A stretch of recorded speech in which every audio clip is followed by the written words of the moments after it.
I'm Alexa Philippou, and this is my bracket.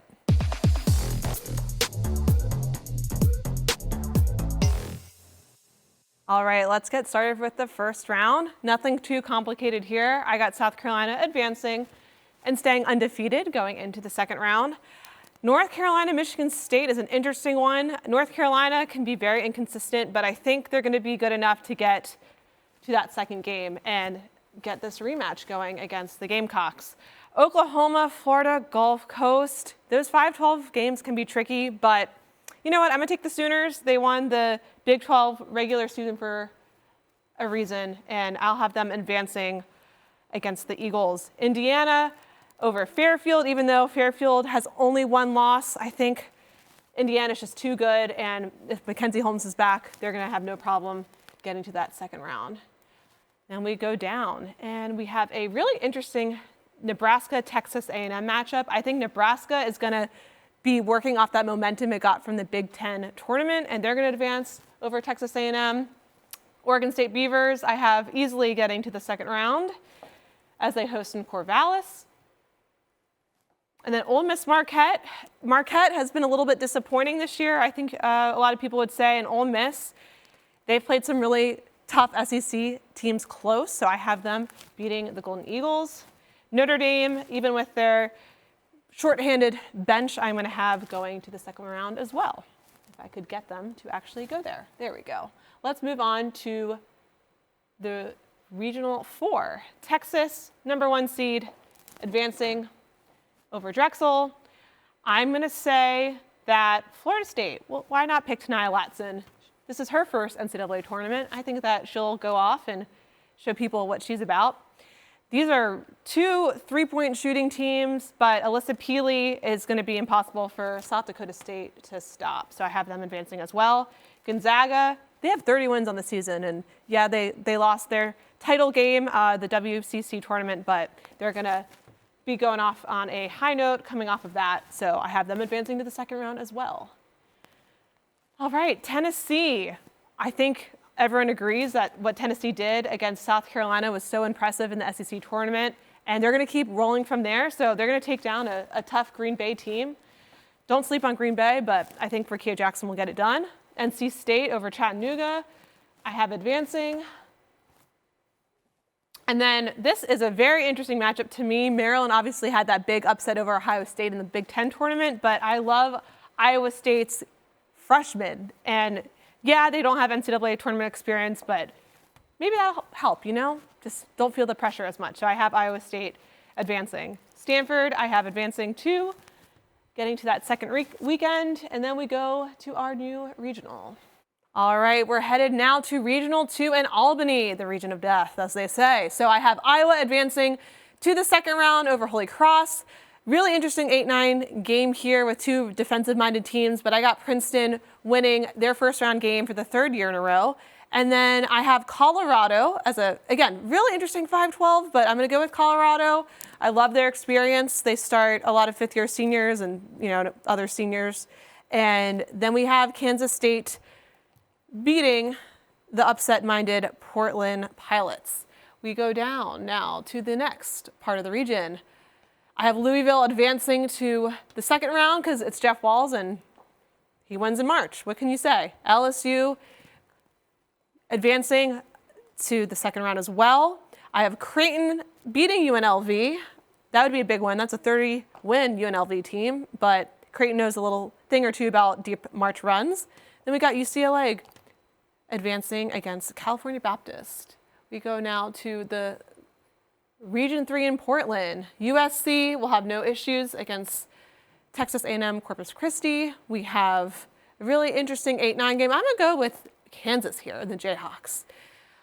Go with a little chalk there, but got an interesting Baylor Vanderbilt matchup. I'm doing this in real time in my head, to be honest with you. I think I'm going to go with the Bears. They've been a little inconsistent this year, but I think they'll have enough to get past the Commodores. And then I'm really interested to see how Virginia Tech does against Marshall's really unique style of play, but I think they'll have enough, even if Elizabeth Kitley doesn't play, to advance.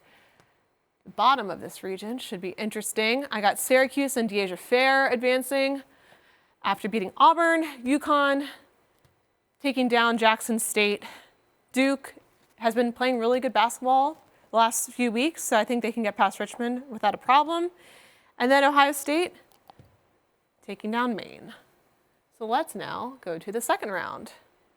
So South Carolina, UNC, that was a really tight game when they played the regular season, but I think South Carolina is going to have no issues taking down the Tar Heels once more to remain undefeated.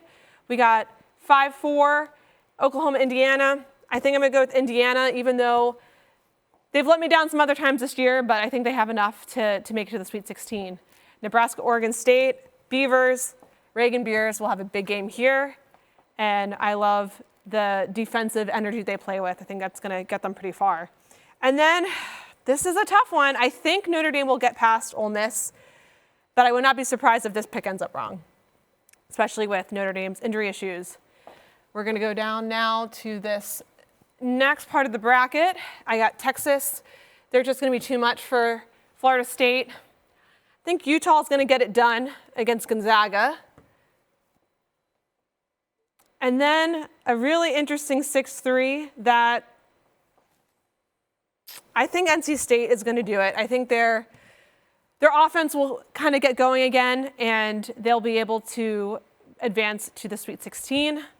Stanford is going to be able to take down Iowa State. That youth will finally catch up to the Cyclones. And so now we can head back to, there we go. I talked about this on our bracketology show. I think this could be a potential upset watch, but I'm still going to pick Caitlin Clark and the Hawkeyes to advance because she's going to be the best player on the floor, and that is oftentimes what you just need. Colorado, Kansas State. Colorado, to me, had a really good argument to host instead of Kansas State. I'm going to go with the Buffs here. I think their offense will finally get going again, even against a tough Kansas State team. What about this matchup? We have Haley Van Lith facing her former team. I'm going to go with the defending national champs in this one. And then UCLA, I think they're really national title contenders, so I have them advancing to the Sweet 16 as well. USC, again, Juju Watkins, but also let's not forget Mackenzie Forbes and co. They can get it done even when Juju isn't having her best game. I have them advancing past the first weekend of the tournament for the first time since 1994. Lisa Leslie was on that team. So Virginia Tech, Baylor. I think Virginia Tech is still going to advance to the Sweet 16, even without Elizabeth Kitley, because Georgia Amore is just that good and she'll put the team on her back. I got UConn taking down Syracuse. Syracuse could be tough, but UConn at home, I think you have to give them the edge. Ohio State, Duke, that could be a really fascinating one, but I'm going to go with the Buckeyes to go to the Sweet 16 once more. Let's mosey on back over here. South Carolina, Indiana, they just have too much depth. They have too many ways they can hurt you. They can score, they can defend. They're going to get to the Elite Eight once more. Oregon State, this is where I have Oregon State making a big name for themselves. Going back to the Elite Eight, Scott Rook has gotten his teams there before. He's gone to a Final Four. This is a younger team, but I think they're going to be able to get it done, especially because of Notre Dame's injury issues and shorthanded nature. And then Texas, they're going to just the way that Vic Schaefer coaches them defensively, the way that their offense has been playing with Maddie Booker leading the charge, they're going to get past Utah, who's just doesn't have really enough weapons, I think. And then Stanford is going to advance past NC State. Kiki Iriafen, Cam Brink, going to be too much for the Wolfpack to handle. And then we're going to go back over to this side. And we got a rematch of the Sweet 16 from last year. I think this time, though, Iowa's going to advance again. Again, Iowa just a little bit too good, but I think this will be tight. And then UCLA, LSU. I mean, this could be a Final Four game, but I'm going to pick the Bruins because I think they have more depth. LSU is a little bit shorthanded. We don't know what's going to happen with last year Poa, and Michaela Williams has been nursing a foot injury, so I'm just a little bit concerned about their depth. I have USC. This is where I think potentially if Elizabeth Kitley's not playing in the tournament, it's really going to come back to hurt them because USC just has so many different ways they can beat you with their defense, with the way that Juju can go off, and then all their players around her just complimenting her so well. Again, a Sweet 16 rematch here, UConn, Ohio State. But Paige Beckers will be the difference maker here. And they start 3 ball handlers. That was an issue that they had in that game last year, and it's not going to be as predominant. All right, now we got a 1-3 matchup here. Again, South Carolina. You can't pick against them. They haven't lost, and they've found a way to win each time they've been tested. I don't think that's going to change, especially, again, Oregon State's a little bit young. They might be a year or 2 away from being able to go back to the Final Four. This one, a rematch of the 2022 Elite Eight, but God, I'm going to go with Stanford because I think Cam Brink, she's going to be a lottery pick in a month, and she is going to lead that team back to the Final Four. Maddie Booker will be exceptional, but Texas is going to fall just a little short this year.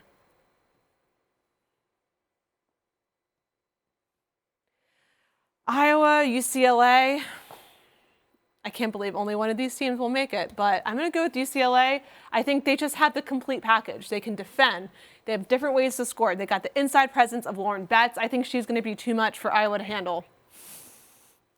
And then USC UConn. I will be at this, whatever this game is in Portland, but if this is the one we get, I mean, that would be a matchup for the ages. I have UConn advancing, and it's really just because I think they have the edge and experience and being on that stage before. USC, though, I think they're going to be back if they can't make it over the hump, and Juju has such a bright future. But what a game that could be. All right, here we go. Final 4. We're in Cleveland. South Carolina, Stanford. Again, I just cannot pick against the Gamecocks here. And I think, can I do that way? Yeah. I think Stanford, I'm a little concerned about because I think their guards have been inconsistent. I think that's going to come back to bite them at some point. And I think against a really tough guard group, on both ends of the floor of South Carolina, that's where it could be exposed a little bit. UCLA, UConn, this was actually a game that happened in November in the Cayman Islands. And I think UCLA is going to win once more. Again, they just have so many different ways to beat you. I think the backcourt duo of Charisma Osborne and Kiki Rice to go along with the inside presence of Lauren Betts. And then you have a shorthanded UConn team. They've had, I think, 6 players out for the year. So current count is just going to come back to doom them a little bit.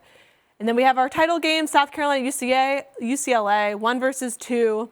Again, I need to trust what my eyes are telling me. My eyes have told me South Carolina is the best team in the country. They have been all season. It's South Carolina's world, and everyone else is living in it, and they'll cut down the nets in Cleveland.